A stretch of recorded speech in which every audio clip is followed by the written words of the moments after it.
Hey there, Pats fans. It's Kelton Pyne, number 31 for the Regina Pats. I'm here with Chris and Kevin on Pats Cast. Here come the Pats the other way. Zachary Shantz into the middle. Fawcett over the line. Right side from the Pats. He shoots low, deflected, scores! Alexei Chichkin parked right in front of the net, deflects the puck home. Here's Shantz across the line for Regina. Now Braxton Whitehead into the slot for Brown. He shoots, scores! Holy smokes, what a rocket from Caden Brown! Stop one by Regina, Bridgman around the boards, and it's now Zach Moore working up the ice. Here he comes on goal. He shoots, scores! Zach Moore against his former team. Chase Eglin finds Lansard. He'll move it out to center. Wilson over the line, top of the left circle. The pass to Lansard, and he just missed the net. It's loose, scores! Here come the Bears! Jace Eglin has scored the 2024 Teddy Bear toss goal! Braden Smith will take the puck away from Owen Berg as the puck is still held inside the Warriors zone. Behind the net, Pantelakis in front of backhander, scores! It's his first as a Regina Pat as he goes roof daddy with a nifty backhander from an impossible angle. Off the face-off, Pats win it. Spencer at the right point, into the slot, Mays, across, Brown fires, scores! We are tied! Caden Brown! Welcome to Pats Cast, the official Regina Pats podcast. It's December 16th, it's episode 188. Chris here, Kevin there. How are we doing tonight, Kev? I'm doing okay, I guess. Weekend wasn't all that bad. Pats seem to be turning it on a little bit. Yeah. I don't know if I want to. I don't know if I want them to keep playing well or what. I'm kind of torn. Yeah. I want them to win as a Pats fan, but I want them to have an opportunity at a certain young player from Regina. Yeah. We kind of been talking about that lately. Like, how much winning do we actually want to do? But yeah, it is interesting, the situation. So, but yeah, I mean, one good game, one maybe not so good game this weekend. Another move. Millar working his magic again. I don't know if it's magic, but picking a guy up. But yeah, and then we had the interview with Millar. If you haven't listened to that yet, yeah, it is an hour 40 minutes long, but listen to it. It's good. I think it's worth a listen. Yeah. Some pretty good insight. I think we asked some pretty good questions. I know there's a few things we missed. Yeah. And there's a few things we didn't ask because it's none of our business. Yeah. Like if you're expecting explanation of the Vaughn situation, you're not gonna get it. So, if players left, we're not touching that. Like, hey, players left, we're not getting into it. And Millar kind of touches on that a bit, like, hey, there's different reasons players leave and move on and stuff, so, and get traded. So it is what it is, right? Like, we don't need to be prying into these kids' lives, right? Like, yeah, they're 16 to 20-year-olds. Yeah. We don't need to know all that stuff. No. So, but yeah, I know we kind of missed, I think, kind of a big one. We really didn't touch on the goaltending situation and kind of why they were running 219s, like kind of didn't make a decision maybe earlier in the season on something, but oh well. We did kind of run a little long. Yeah, and honestly, we didn't even have that down on kind of our list, so we kind of missed that.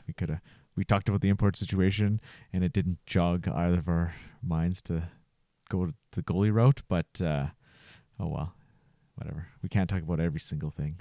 Like, there was a lot to cover, and we covered a lot of stuff. So yeah, hopefully we touched on the big trades in the last couple seasons. Hopefully, it answers some questions. Trade, Stutz to live. Yep. Sorry, Al. I get a kick out of that. Yeah, I put that in there. I just want to see how he pronounces it again. As you said, it was a pretty key trade, though. No, it was getting something for nothing, like absolutely nothing. It was a massive trade for last year. It was massive. A first plus two quality-ish players. So far, quality players, like one's 18, one's 17, like Deschamps and Moore, like playing full time. That are full time guys, yeah. So I think the Pats won that trade. Yeah, because honestly, Suzulev, he didn't do much for them. Like, no, they went to the Eastern Conference final, and they were not they were not happy with him.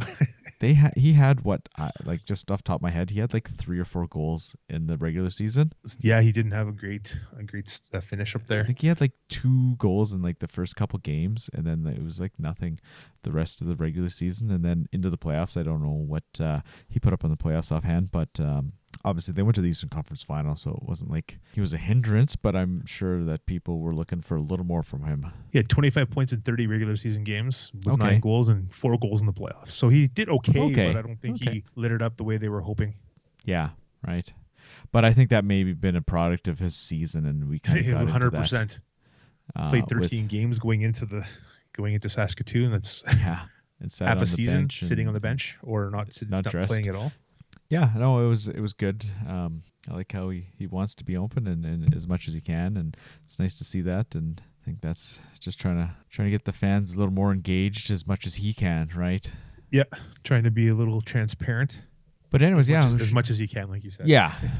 Can't so I go guess into all the gory details. No, but the trade, I guess, that came down Friday before the game on Friday night. Matt Paranych from Medicine Hat, and so Matt was pretty open, saying that he was looking to move on from Medicine Hat. He wasn't getting the ice time that he was looking for in Medicine Hat, and obviously, they're a little bit of an older team. They brought in some import D-men, and that play a lot.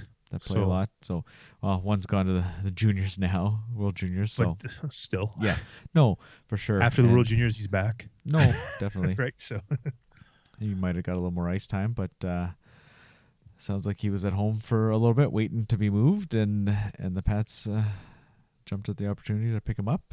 And like Al says in his interview, we've brought in all these draft picks, and you can either use them to draft a player or use them to acquire a player like they did here, right? So a 3rd and 25 and a 4th and not till 28, I think it says. 4th and 28. Yeah, that graphic, the font is all either it's like a 26 or a 28, but yeah, 28. Oh yeah, it says right there in the actual article. Release. So, but yeah, I mean, first game impressions, he's got some wheels, that's for sure. He was buzzing around. Yeah. Oh yeah. So obviously an offensive style player, smaller guy, but he's pretty teeny. Yeah. But he can fly. So, it was really prevalent on the Friday game, but not so much on the Saturday game. The Saturday game was kind of like one of those. They scored the Teddy Bear toss goal, and then the game kind of went sidetracked there because they had to come out and clean the ice off because of the tires had dirt on them or whatever, and they had to come out and dry scrape the ice. And so it was like an intermission basically, and then you got so 2.5 minutes warm ups, of the game, clean the ice, come out, play 2 minutes, and then go back in for an intermission, and then play a whole period, basically, and then another intermission. So the game wasn't the greatest. Like, we've seen some pretty not good Moose Jaw Regina games lately, the last couple seasons. Well, this season, because they're not the best teams. Neither team is great. But yeah, it was not the greatest game. No. But I don't know. Thoughts on the trade? What do you think? So far, 2 games in, pretty good impression, I think. Well, especially the Friday game, he looked really good. Saturday, nobody looked that great because it just kind of like it was a blah game. But I look forward to seeing him because he seems to be one of those guys that can be a power play quarterback, and he's 17. So a couple more years of him. There's a lot of 17s on this team. Right? Like, there's the 4 defense. There's a 4 group of defensemen now. Smith, Deschamps, Paranych, and Hamilton when he gets back. Yeah. There's 17s right there. There's 4 of them on D. And then you got 4 forwards. Yeah. Mays, Panalakis, Bear, and Eggland. And then you got Stinton, LaSalle, and LaPlante signed guys. So there's 11 guys in the 07 age group. Like, that's a lot. There's a lot of 07s. Yeah. So, but I mean, it is the youngest you can acquire a signed player, right? Yeah.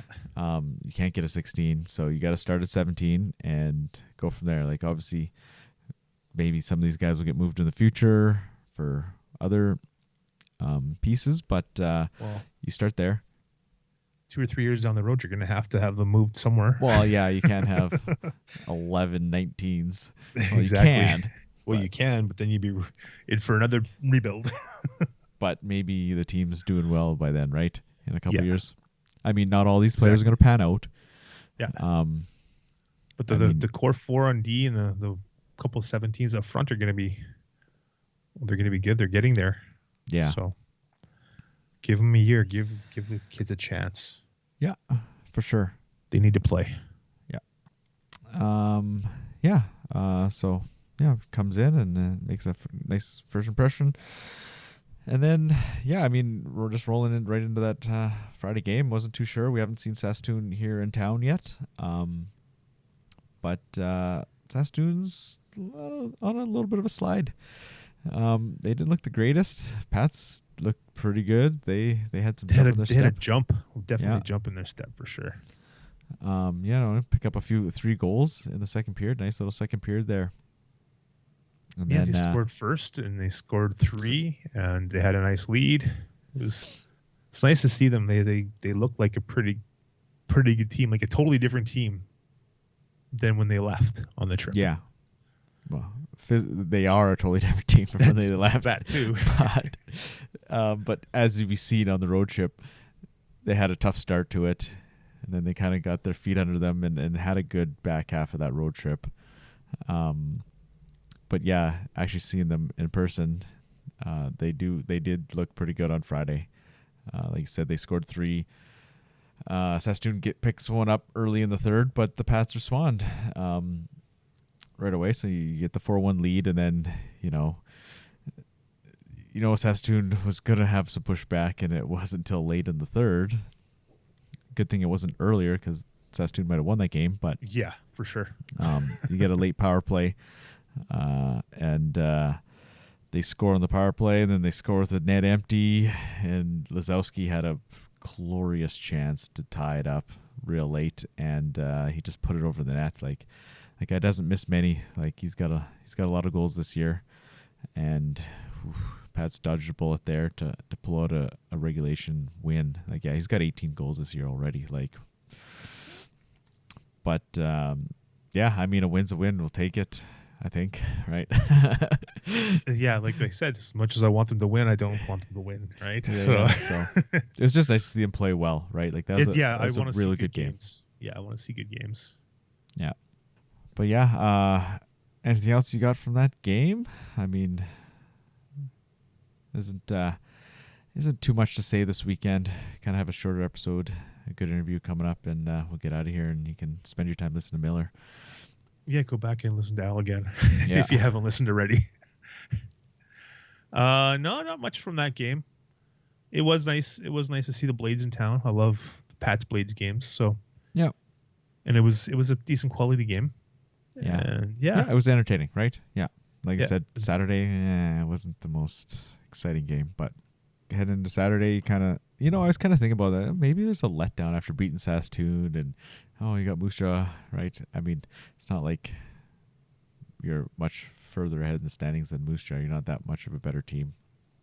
Yeah, they sold off a bunch of guys, but the Pats have too, and it really seemed like they came out hot. Like everybody wanted to score that first goal, obviously. Jace Eglund ends up scoring that. Lansard had a couple good chances at it. Missed the net, almost had the bank shot from behind the goal line, the icing line, and just comes with Eglund, and he puts a pretty easy goal. But like you said, 2 minutes into the game, and then there's the big break, the scrape, they come back out, and it seemed like it went downhill from there. And yeah, almost. the right. gameplay overall, it was just kind of like Yeah. meh. Right, last game before Christmas break, you got almost 2 weeks off coming up. Maybe guys were thinking ahead, and Thinking about Christmas. Listen to Brad post game. He wasn't happy at all, right? Like, but I'm sure the players weren't very happy either, because you could tell like they were they got into a funk, but they held in. They battled back to tie it. Yeah, you get a point. Get the late goal, Some nice passing there on that play. Brown from Mays and Spencer moving around. And I think you said that was possibly their first goal with the goalie pulled this year. I believe it is. Don't quote me on that, but I believe it is. So they've pulled the goalie multiple times and they've given up not a lot tied of it goals. up. So yes. But yeah, I mean, like Moose Jaw has two guys that are going to beat you, Lakovic and Kovacevic, and they did like 3 goals between the two of them, right? Like that overtime goal was nice. Like, I mean, Kovacevic was on a forward and made a nice play. I think Pyne maybe wants that one back a bit. He didn't play it very well. Seemed like he was, like he's pretty athletic, and he didn't really come across like it. I think it was almost like he was flat-footed, kind of thing. I don't want to blame the goal on Pyne or anything, but I think goal of the game though was Panalakis. Wow. That was like we were talking before we started recording. Like that's like a Bedard style goal. Like coming off the goal line, going short side backhand, like right upstairs. Oh man, what a goal! Yeah, he seems like he's got a little bit of a swagger now. Took him a little while to get going, and now he seems to. He really stood out after that goal. Like he was all over the ice. It seemed he got that goal, and you score a goal, you have an extra jump in your step, right? Like But even Friday, he was starting to. Be noticeable. He's starting to look like he got that stride, get the little swagger in there. Yeah, it takes some time for all these guys to get fit in, right? It's not like one guy's trying to fit in with a team. There's half a dozen guys trying to fit in with each other, right? Yeah, and one more to come for sure because McNutt didn't play this weekend. He's should be back after Christmas, and Hamilton missed both games this weekend because of injury. Yeah. So sounds like in the Millar interview, sounds like he's not too far away. Doesn't sound like the knee injury was too serious. So that's nice to hear. It's not going to be a long-term thing. So, but I mean, you got a point against Moose Jaw. Oh well, it was like just. I said, it's nice to see them win. Always want them to see them win, but like I said, there's this one specific player from Regina that's doing really well that would be a really nice fit for the Regina Pats. Yeah, for sure. One thing kind of stood out in the Moose Jaw game was their goalie, Josh Benini. He's got an interesting style, I'll say. Very interesting style. Yeah, it was more than... It was not the most classic. He's not orthodox. He's kind of... Orthodox, that's a good word, yeah. Yeah. Yeah. First time seeing him play live. I've seen him on WHL TV or CHL TV, whatever you call it, and looked okay. Yeah. But he's just got this style. He gets in the way. Yeah, he's all over the place. Like he's a yard sale almost. I kind of like it.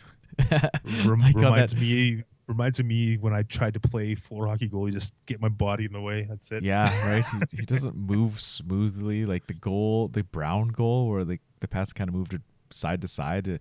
Like he dives over and he like kicks his stick all the way into the corner. Like it's just funny, but stops the puck. Yeah. I mean, yeah. He won the game. Nothing against that, but it just looks interesting. That's for sure. He's got a .926 save percentage on the season, so he's doing something right. I like it. Oh yeah, no, for sure. I like it. One thing that stood out to me was the Chichkin Ward fight. Oh, how like Chichkin got Ward's helmet off, and he was just hammering on the back of the head. Like I don't know, he hit him at least a dozen times in the back of the head. And the linesman stood there and watched. Like in the UFC, in those kind of fights, as soon as you hit a guy in the back of the head, like that's done. You can't hit guys in the back of the head. Like he hit him at least a dozen times in the back of the head.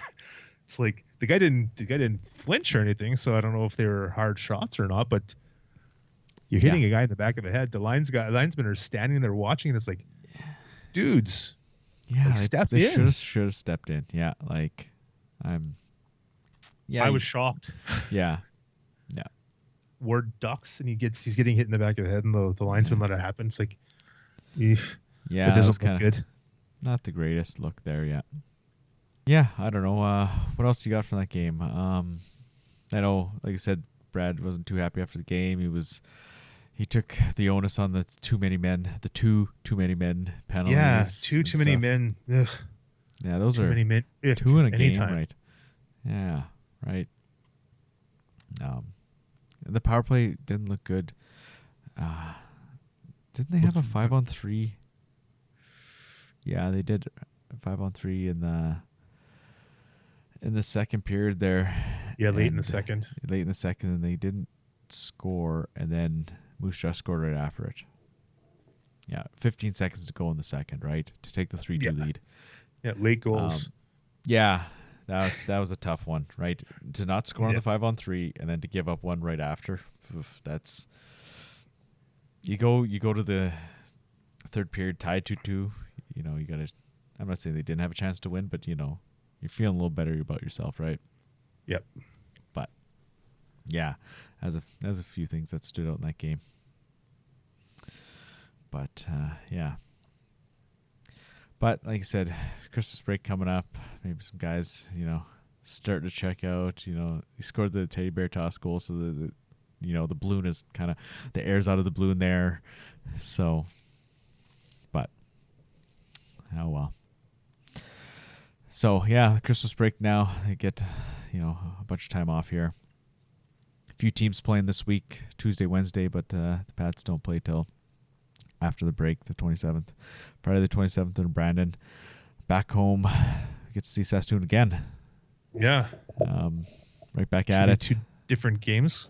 Brandon won't have Bjarnason. Saskatoon will be Saskatoon still unless they make a move right after Christmas.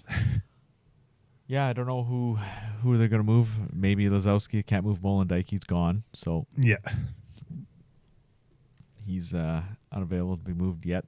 It's a bit interesting what they do here, especially with their play lately. I mean, you could see them maybe hold on to their guys if they were still rolling, but yeah, they've struggled here lately. But they don't have much for draft capital. No, right? Like we talked about before, could be painful down the road. So like it's one of those. Like Matchy's exactly. like, no, we gotta trade these guys, right? Well, Saskatoon got off to a decent enough start. Yeah. That they can maybe start dealing a couple of the main guys off. Yeah, and they're still going to make the playoffs, I think. Like I wouldn't exactly. Like they got off to a good enough start. Yeah. That they should be okay. Yeah, I mean they're 3-5-1-1 in their last 10, so they've, you know, struggled a little bit. You see some other teams like Calgary and Edmonton 8-2 in their last 10.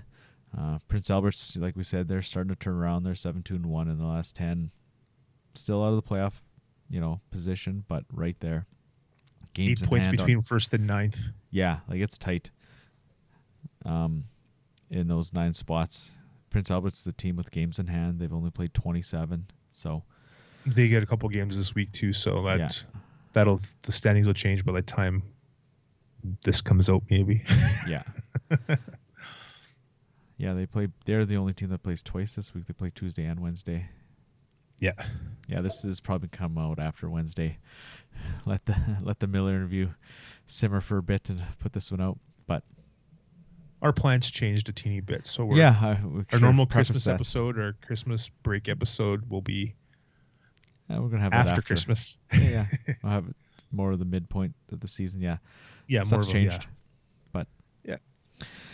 But either way, we'll get Dante and Drew on. Schedules got conflicting and stuff happened. So, but yep, not a big deal. We'll get them on here. They do want to come on and then give their thoughts on the first half. So we'll have that stuff later. Can change by that point in time too. Yeah, still, so you never know. So, but yeah, what else you got this week? We got touched on the standings and the games and what's coming up here. Just get ready for World Junior time. Wish Tanner Howe and the boys from Canada good luck. Yeah, I kind of like how Millar mentioned it. He's like, we knew Howe was going to make the team. There was no surprise there. So that kind of lends to the old adage, oh, this team's picked before they even go to camp, right? And kind of ever since Sutter started doing the Hockey Canada stuff, when he took the 1 year, he only took like 28 guys or 29 guys to camp. Yeah. And was only like 5 guys cut. Yeah. Ever since then, I've like they've probably got their 22 or 23 guys picked. They throw 8 or 9 or 10 guys extra just to have them. Yeah. And maybe there's a borderline guy or two. And then they're watching them all season, so they kind of know what they're getting, right? Exactly. And they have their summer camp, their evaluation things. They're evaluating them all the time. They know what they're doing. Yeah. Hopefully they know what they're doing, because last year was not a great year. Yeah, it wasn't. And I mean, it's so hard when everybody expects gold every single year. But right? they were a dud last year, though. No, I know they were. Like, I mean, Celebrini was their best player. Like, he's the 17-year-old. It was trying to. And people are complaining right now. They had one practice or two practices, and they've got McKenna as like the fourth line winger or like the extra forward. It's like, they haven't even started yet, you guys. Yeah. Give it a chance. I mean, there's so many armchair GMs and coaches, right? So, but I'm there's still quite a bit of shock that Crystal didn't make it, and there's the Beckett Seneke guy and Perek and Yaremchuk not even getting an invite. Like, that's. I seen some stuff on Yaremchuk. People think this defense just isn't good enough, right? And there's better offensive guys, so that's kind of there. Crystal, I mean, everybody says his skating's bad, but I mean, like, he's got 2.5 points a game. His skating can't be that bad, right? Yes. Yeah. It's a little bit of a higher level. It's a little, talent's condensed on some of the teams, but like. Yeah. But really, you have to have players, like, nothing against any of these guys. I was just surprised that a few of them made it and didn't make it, but you have to have guys that are willing to play different roles. Whatever role you're asked. And like Howie, Tanner can play the role. Checker, the penalty killer. If they need him on the power play, I'm sure he can net front, right? Shoot kind of guy. Shoot the one-timer still once in a while, right? So, yeah, that too, yeah. And yeah, like we said, he'll play against the other team's top line. Like, you can't have 4 lines of top 6 forwards, right? Like, you can't have, or you can, but you have to have guys that are willing to adapt to a role, not playing. Some of those guys have to play, less minutes. They have to play more of a checking role, right? Some of those guys can't, right? And so, or won't in some cases. So, it's a tough gig, right? Making that team, like putting together that team. That's, there's so much talent to pick from. It's so hard. Like, okay, what is the winning formula, right? So, I don't envy them picking that team, right? Especially with every move is criticized, scrutinized. I mean, we might go into that with Al once we actually sit down with him and kind of do his profile kind of interview, right? And get more into that compared, to building a junior team, which he does seem to like doing, right? Like, that's why he came back here. But we were going to do that, in the second half, and all of a sudden, he wants to jump on now. We're like, okay, we're not going to say no to that. So exactly. We got a good interview here with Kelton Pyne coming up. You, in your words, the team's MVP this half season. So, but he's been good. He's really improved his game. We kind of talked about that in the interview, and it was nice to see him somebody take that goaltending job this year, right? Yeah, it's good. He's done really well. He's had a couple bad games, but that's not on him necessarily. It's just the way that things are. But he's by far, in my opinion, the Pats MVP. It's the most consistent player on the team. Yeah, stopping the puck as much as he possibly can, right? So yeah, definitely. So with that, we'll listen to Kelton. All right, we're pleased to welcome Kelton Pyne to the show. Welcome, Kelton. Hello. How are you guys? Good. How are you? Not bad. Yeah. After a big win here, hey? Yeah, it feels good. Of course, first came back in the brand after a while, so feels good. Top team too, Saskatoon. Yeah. Big one. So. All right, sitting down here with Kelton, kind of learn a little bit more about you. So go back to the start. Where were you born and raised? I was born here in Regina, but my family was living in Weyburn, and then when I was 3 years old, we moved to White City, where I am now. Okay, cool. Family life. Any other siblings? I have 2 brothers. One is 24, and the other one's 27. Oh, okay. So you're the baby. One. Yeah, the youngest one. Were they hockey players as well? Yeah, both of them played hockey. The oldest one was a goalie too. Oh, nice. So did that kind of steer your path Yeah, towards goaltending? yeah, definitely. He was kind of like my idol growing up. He's Yeah. 8 years older than me, Yeah. so yeah, big idol. So I was always kind of watching him and following him around the rink. So So when did you first start playing hockey? I think I first started skating when I was 3, and then whatever initiation would have been like 5 years old. So did you want to, as soon as you got into the teams, did you want to play goalie? Were you like dying to play goalie, or were you still just everybody's skating, everybody plays out, right? So, Yeah. I think it was like novice first year. I kind of started, you know how they switch. I was kind of wanting to do it more and more, and then novice second year, I became a full-time goalie. And you didn't look back, eh? No, never looked back at all. So was hockey the only sport you focused on when you were growing up, or did you play other sports at all? Yeah, hockey was the only sport for actually all 3. Actually, no, that's wrong. My oldest brother played a little bit of lacrosse, but that was it. Everyone else is straight hockey. Didn't dabble in anything else? No, I did some track and field in school, but that was about it. So your parents, obviously 3 sons all playing hockey. How influential were they in your career? Yeah, they play a big part in that. They worked hard for us, and we're really grateful for that. Yeah, they're running around since the oldest one was playing to now, I guess. Yeah. They're still running around. So yeah. So other than your brother, who was your favorite player growing up? Carey Price would have been the one. And actually, funny enough, I got to meet him on the road trip there. Oh yeah, okay. Yeah, he came out to a morning skate with us. Awesome. So you learned some skills from him, or? Yeah, he's given me a few pointers. Nice. That was cool. We're a little starstruck. Yeah, oh yeah, for sure. Yeah, the boys are kind of like, oh my God, guys, Carey Price is here. And then I wasn't like too surprised because Gord, he's like best friends with him, so that made sense to me. But yeah.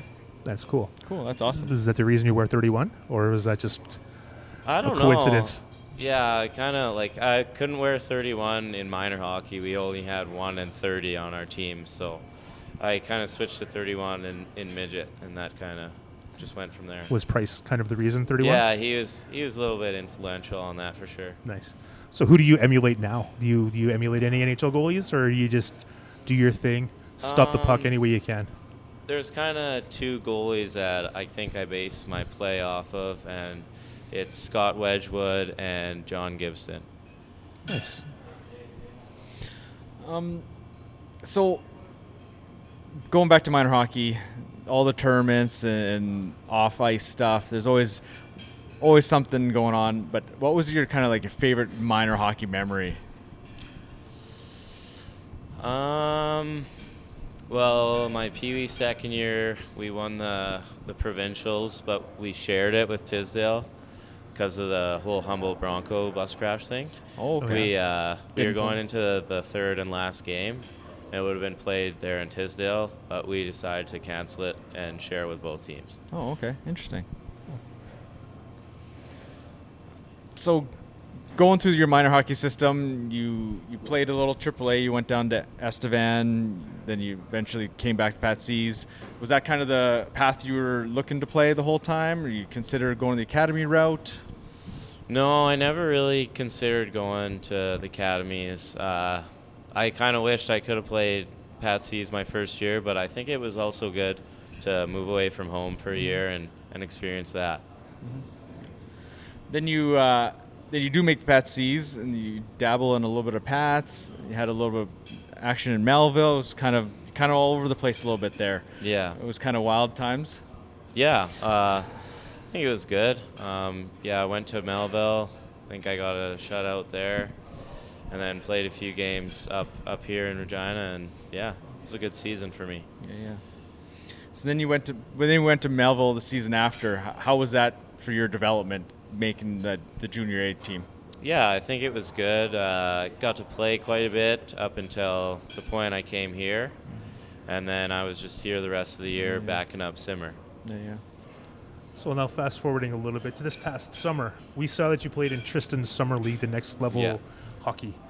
How was that? Did that help you in your game playing against pros and like older guys and stuff like that? Yeah, for sure. I've been playing in that for 3 or 4 years now. So yeah, it's really good playing with all those older guys and pro guys. So yeah, they're a bit more fast and they got some better shots, but it's good for me for sure. Yeah. That's good. What else changed this, or maybe not changed, but what else did you do this summer to really take your game to this next level this year? I went around, kind of skated with some different goalie coaches. Skated with one guy mainly, Kelly Gard. He's in Bakersfield right now with the AHL team. But I think lots of it is just mentality. And coming into the season, I felt prepared and ready to take on the starter role. So do you have the opportunity to design your helmet design or your pad design, or is that kind of a you and the team thing? I didn't get to design my helmet this year, but the pads are whatever the goalie wants, really. So yeah, I picked the pad design this year. What made you decide to go with the old school look? Well, I've always kind of wanted to do a retro set, but I saw a picture on Instagram. It was probably like a year before I did the design now on my pads, and I just showed it to Hooner, our equipment manager, and then we talked to Bauer and made it happen. So I like them. yeah, I love them. I think they're my favorite set. Is that kind of the perk of being a goaltender? You can customize your gear. Right? Yeah, for sure. You get to kind of go crazy a bit. So looking back at maybe one of the I don't know if a highlight or maybe It's kind of a highlight. of your career, the fight with Jackson Unger. Now that it's kind of passed and it's all in the past. What do you think about that time? Oh, I think it's awesome. Yeah, it was pretty cool. I kind of always have wanted to do that, and it was cool to get it done. It was interesting how the officials just kind of let it happen. It was kind of neat. Yeah, well, they were kind of distracted in the corner with, I think, Howie started that scrum. Yeah. And then I just kind of skated up and waited for them. And yeah, they let us go, so that was awesome. Some pretty neat pictures and some video of that. That's Yeah, there was a good picture that came out for sure. Some aren't so good, like the goalie fights, but that was one of the better ones I've seen lately. Especially lately. It felt really long too. I was gassed, but yeah, it felt long. Yeah. So, being from White City, you're living at home. Yeah, living at home with my parents. So no billet. No. You're not hanging out with anybody else. Into the summer off ice, obviously, you were skating a lot. What do you do to get away from the game? I hang out with friends almost every day, I'd say. My two best friends. We hang out a lot with each other. Try to get out to the lake as much as I can. I haven't really got out there much in the past 2 years, but that's kind of it. What are you watching? What are you listening to? Kind of get away from things. Oh, actually, me and Morsey, we were together in the room there on the road trip there. We watched the whole Transformers series, and then we were watching this show called Superstore. I don't know if you've heard of it. I haven't. It's kind of like a dry humor kind of show. So, and then songs. I don't know. I've been listening to this new guy. He's kind of on the come up, I guess. His name is like Hudson Westbrook or something. I don't know. Is he country? I'm a country guy. Country guy? Yeah. Nice. What kind of car do you drive? I drive a 2017 Ford Fusion. Nice. Well, tape job. We usually ask the guys about tape job. Do you have any superstitions with your tape job? Do you have any superstitions, period? Yeah. Like putting pads on a certain way, Yeah, certain I've got things before games? And quite a superstitious guy. I put all my gear on left side first, so left skate first, left pad first, left knee pad first. It's everything left. With my stick, I always have the same tape job on all my sticks. It's just layered on the handle. It's layered and then layered a second time and then just taped down, and then sock on my blade. So No Connor Geeky knob at the end. No, it's not that big, definitely. Have you ever seen a skater with that big of a knob? With Connor Geekies? Yeah. Not as big as his, I don't think. That's wild. So, what's your favorite bus activity? Seeing that you guys had a long road trip, and we heard you were stuck on the bus a couple times, Yeah. a long trip. What's your favorite bus activity or activities? Movies or cards or sleep? I like to sleep, get quite a bit of sleep on the bus, but the second thing's probably TikTok. I like to just browse on TikTok. Takes a lot of time up, actually. How was it without the internet on the trip there for a few hours on the bus? I heard stories. Yeah, we played some games. We played this game called Mafia. I don't know if you guys know what it is. No. It's kind of like everyone puts their head down, and then there's a killer chosen, and then a medic chosen, and a sheriff, and then the whole team's got to figure out who the killer is. So we played that for probably like 2 hours, and then there was some card games involved, and some guys got movies downloaded. So Nice. Going to the jerseys, what do you prefer, the classic blue and whites or the new alternate red and whites? Or one of each. I think our blue jerseys are one of the cleanest in the league, if not the CHL. And I really like our red jerseys too. So those are kind of my two favorites. The whites are kind of on the outcast. I guess. You like the darkers. Yeah, The darkers. matches better with my pads too. So Yeah, for sure. Yeah. Looks good. I like that. Well, we have one last question for you. What does it mean for you to play for the Pats? Oh, it means everything. Growing up, it was my team. I would come watch games. I was at the Memorial Cup final game there, and yeah, it's unbelievable playing at home in front of the home fans, and yeah, it's a dream come true. Nice. Awesome. Great. Well, thank you very much for your time tonight. Yeah. Thank Thanks for you joining guys. us. Thank you guys. All right, we should wrap it up here. Get out. Yeah, I guess that's it before Christmas. We'll have the mid-season show after Christmas, like I said.